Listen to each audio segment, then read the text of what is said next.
नमस्कार, आप देख रहे हैं यूपी न्यूज 24/7 और मैं हूं आपके साथ ज्योतिका। आइए रुक करते हैं कुछ बड़ी खबरों की ओर। राजधानी लखनऊ में सोमवार को विधानसभा में बजट पर चर्चा की गई। इसमें पशुधन मंत्री धर्मपाल सिंह ने कहा कि सपा सरकार में कसाई को देखकर गाय कांपती थी, वहीं भाजपा सरकार में कसाई गाय को देखकर कांपता है। कहा कि प्रदेश में कोई छुट्टा पशु नहीं है बल्कि छोड़े गए पशु हैं। गौ आश्रय स्थलों के प्रबंधन के लिए माइक्रो मैनेजमेंट के दिशा निर्देश दिए जा चुके हैं। राज्य सरकार ने हालिया बजट में 2000 करोड़ रुपए की व्यवस्था भी की है।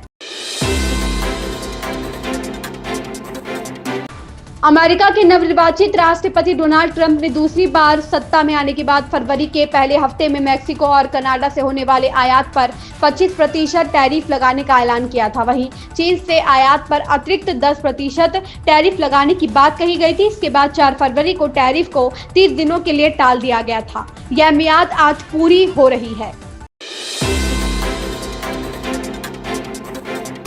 एक्शन मोड में आई दिल्ली सरकार ने बजट 2025 से 2026 की तैयारियां शुरू कर दी है। भाजपा सरकार विकसित दिल्ली बजट 24 से 26 मार्च के बीच विधानसभा में पेश करेगी। जनता की भागीदारी से विकसित दिल्ली बजट की रूपरेखा को तैयार किया जाएगा। सभी वर्ग व हितधारकों से इसके लिए सुझाव लिया जाएगा।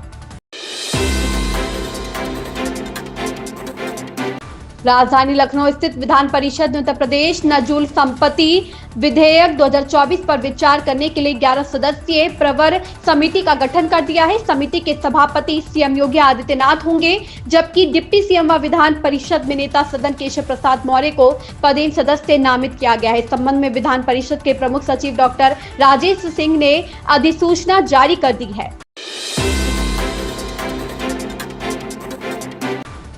राजस्व एवं भूमि सुधार विभाग के पद से इस्तीफा देने वाले भारतीय जनता पार्टी के वरीय नेता दिलीप जायसवाल को फिर से प्रदेश अध्यक्ष चुन लिया गया है। प्रदेश अध्यक्ष चुनने की प्रक्रिया सोमवार से ही शुरू हुई थी। उन्होंने पार्टी के चुनाव पदाधिकारी सह प्रदेश महामंत्री राजेश वर्मा के सामने प्रदेश अध्यक्ष के लिए अपना पर्चा दाखिल किया था। वहीं दोनों डिप्टी सीएम, स्वास्थ्य मंत्री और एमएलसी संजय मयूख दिलीप जायसवाल के प्रस्तावक बने। मंगलवार को इनके नाम पर भाजपा आला कमान ने फिर से मुहर लगा दिया। अब दिलीप जायसवाल 2025 से 27 तक अध्यक्ष रहेंगे।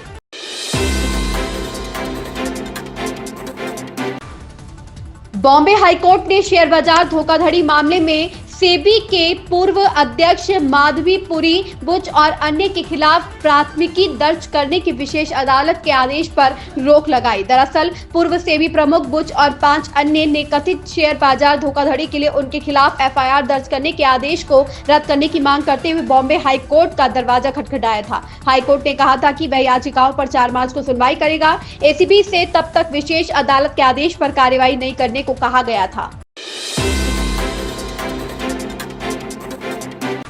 तमिलनाडु के मुख्यमंत्री एमके स्टालिन ने मंगलवार को तमिलनाडु और अन्य दक्षिणी राज्यों में हिंदी भाषा को कथित तौर पर थोपने को रोकने की मांग दोहराते हुए तर्क दिया कि ये राज्य कभी नहीं चाहते थे कि उत्तरी राज्य उनकी भाषाएं सीखे। सीएम स्टालिन ने आगे बताया कि पिछले कुछ वर्षों में दक्षिणी राज्यों को हिंदी सीखने के लिए दक्षिण भारत हिंदी प्रचार सभा की स्थापना की गई, लेकिन देश के उत्तरी हिस्से में उन्हें किसी अन्य भाषा को संरक्षित करने के लिए उत्तर भारत तमिल प्रचार सभा की स्थापना कभी नहीं की गई।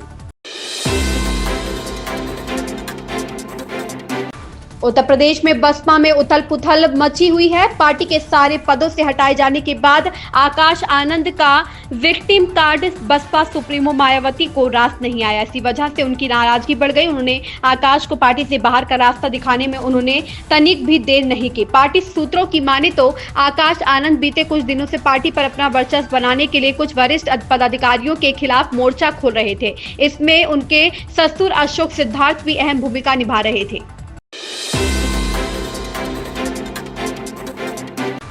इंडियाज गॉट टैलेंट विवाद के बीच यूट्यूबर श्वेताभ गंगवार ने खुलासा किया कि उन्होंने हाल ही में अपने दोस्त और कॉमेडियन समय रैना से बात की और उन्हें यह महसूस हुआ कि वह टूटे हुए और उदास है। उन्होंने यह भी बताया कि रणवीर इलाहाबादिया, अपूर्व मुखीजा और आशीष चंचलानी मुश्किल दौर से गुजर रहे हैं।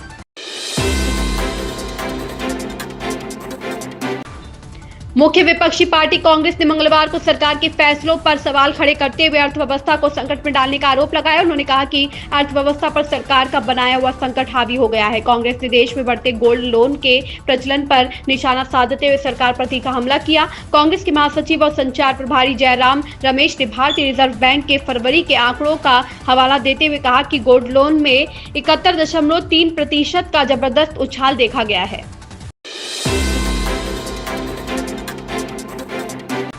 प्रधानमंत्री नरेंद्र मोदी ने हाल ही में गुजरात के जामनगर जिले में पशु बचाव संरक्षण और पुनर्वास केंद्र वनतारा का उद्घाटन किया और उसका दौरा भी किया है। इस दौरान पीएम मोदी ने शेर और तेंदुए के शावकों के बच्चों को दूध भी पिलाया और तमाम घटनाओं में बचाए गए कई पशुओं से भी रूबरू हुए हैं।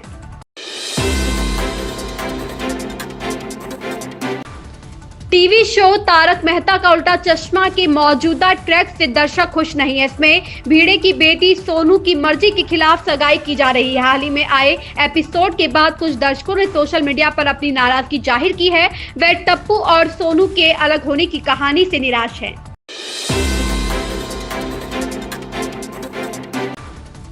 दिल्ली विधानसभा चुनाव में हार के बाद पंजाब की आप सरकार एक्शन मोड में है। सरकार के तेवर बदले दिखाई दे रहे हैं, लेकिन मुख्यमंत्री भगवंत मान अपने चिर परिचित बेबाक अंदाज में नजर नहीं आ रहे हैं, बल्कि उनकी झुंझलाहट कई सवाल खड़े कर रही है। जानकार मान रहे हैं कि दिल्ली हार के बाद सीएम मान अंदरूनी तौर पर निशाने पर है। मुख्यमंत्री की इस झुंझलाहट से पंजाबी हैरत में है। सीएम की यह झुंझलाहट आपके लिए बड़ी समस्या पैदा कर सकती है। महाराष्ट्र के मंत्री धनंजय मुंडे ने मंगलवार को महाराष्ट्र कैबिनेट से इस्तीफा दे दिया। उनके सहयोगी वाल्मीकि कराड को सरपंच संतोष देशमुख की हत्या के मामले में आरोपी बनाए जाने के बाद मुख्यमंत्री देवेंद्र फडणवीस ने मुंडे को मंत्री पद से इस्तीफा देने के लिए कहा था। इस्तीफे की खबर आने के बाद फडणवीस ने कहा कि मुंडे ने अपना इस्तीफा मुझे सौंप दिया है। मैंने उनका इस्तीफा मंजूर करके आगे की कार्रवाई के लिए उसे राज्यपाल को भेज दिया है।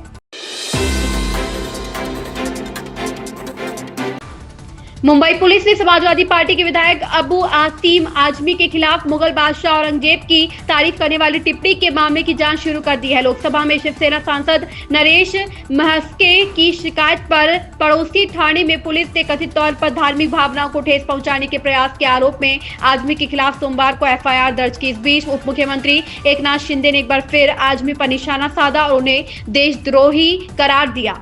इन खबरों में बस इतना ही। बने रहिए यूपी न्यूज 24/7 के साथ। अगर आपको ये खबर पसंद आई हो तो हमारे चैनल को लाइक, सब्सक्राइब और शेयर करें और हमें अपनी राय कमेंट में जरूर बताएं।